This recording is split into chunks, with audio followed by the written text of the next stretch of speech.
All is delight. ஒவ்வொருவருக்கும் ஊக்குவிப்புங்கிற ஒரு விஷயம் வேணும்.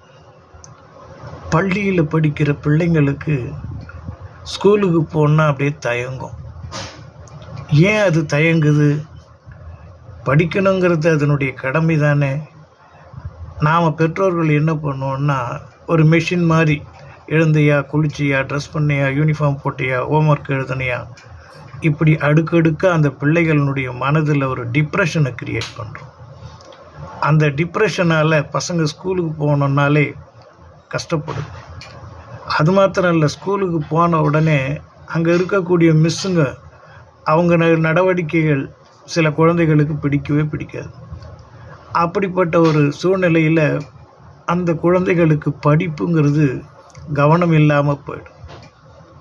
இங்கே எங்கே தவறு நடக்கிறது அப்படிங்கிறத பிள்ளைகளும் பெற்றோர்களும் சரி, ஆசிரியர்களும் சரி கவனிக்கிறதில்ல. எல்லாரும் மெஷின் டைப்பாக தான் இருக்கிறாங்க.